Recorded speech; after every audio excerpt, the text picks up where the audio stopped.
everybody, it's Robin.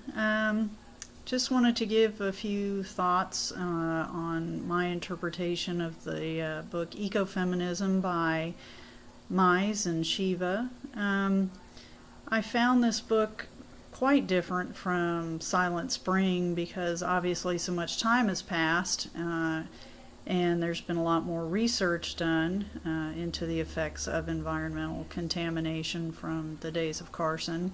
But the biggest differences that I saw between this book and the previous one was the decidedly political tone that the book took in more than one chapter.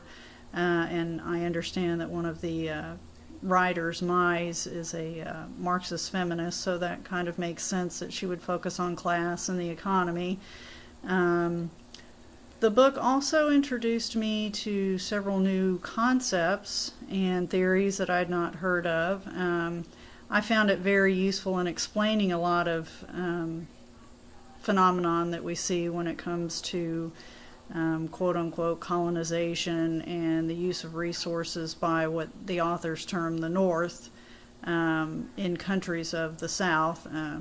We see that all the time in a capitalist society, but we don't really think about the destruction that we leave behind both economically, politically, and socially. And that was another thing that I found interesting, was that they talked about the people in these countries who are left behind having to rebuild an identity, and how that can bring about a sense of nationalism, and how women are, sometimes used to promote that cause, and then as soon as that cause is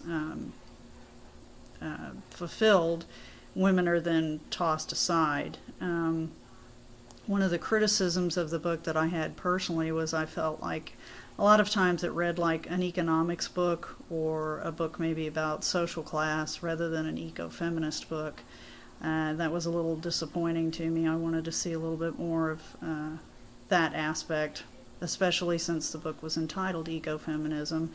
Also, the discussion about reproductive technologies and explaining that man needs to conquer basically everything in his environment, including women's reproductive abilities.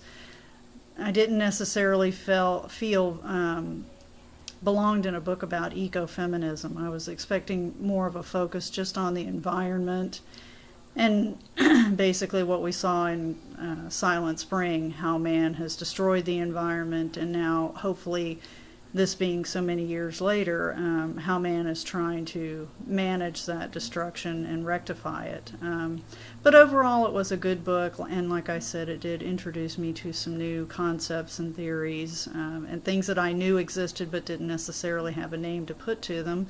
I'm going to focus my paper on the myth of catching up development, which I found very interesting. When I read that chapter, I went, aha, I see this every day as a Westerner and just never knew what it was called, never knew that people really gave it much thought, but somebody does, evidently more than one person. And so that's what I'll be focusing my paper on. So in closing, I just wish everyone a happy spring break and see you next week. Thanks.